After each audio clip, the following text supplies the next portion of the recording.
Hi, this is Neil Cole from Conversion Uplift. Today I'm going to talk about the cohort report in the Explore section. So first of all, we'll go to the Explore section. And if it was your first cohort report, we'd go across the template gallery to the cohort and just up the Explorer.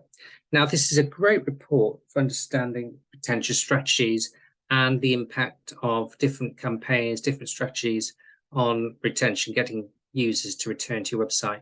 Now, to speed things up, I'm going to use a cohort analysis I've already started because I've got some segments in there that have already been built, which will sort of speed things up.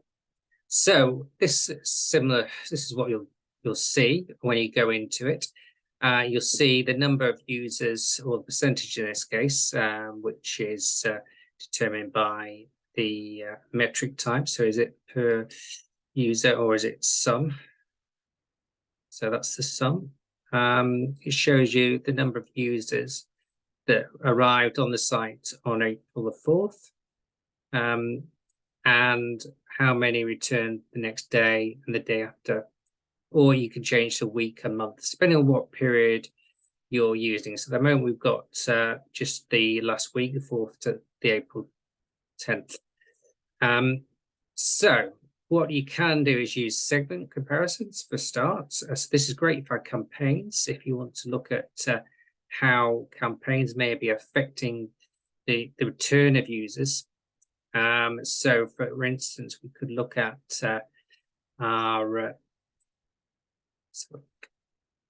organic traffic would be a good one. So that brings that up, as opposed to direct traffic.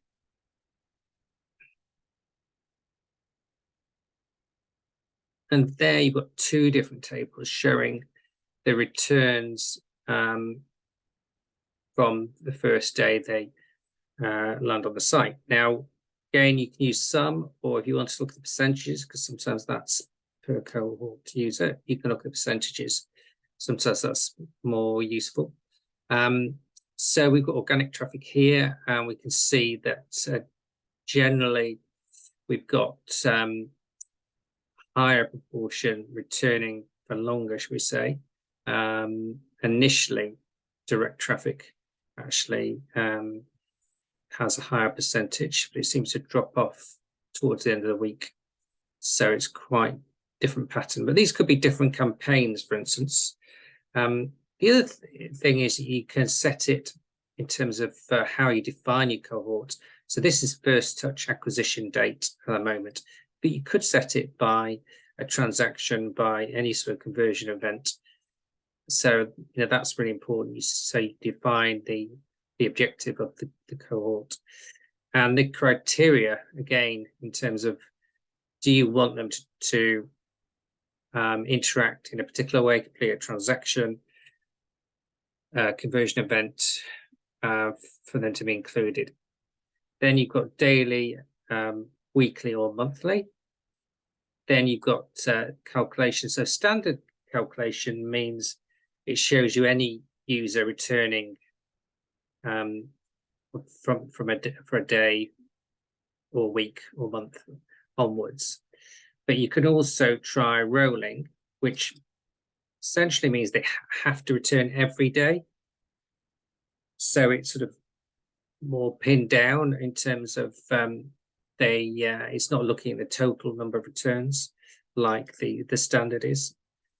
You have to, each user has to return every day or every time period. Okay, the cumulative is, as it says, it covers everyone that returns over the period. I must say it's not something that I use. I think I prefer standard or rolling as the most useful selection in this report. You can also break it down so you can add things like dimension for, say, device category, country. You can break it down, into different segments. You can change the number of rows per dimension there. And then values usually is active users, because that's the idea. Essentially, we're measuring users are active. And finally, the we've already mentioned this, the cohort user or the sum, I think, whatever you prefer, really.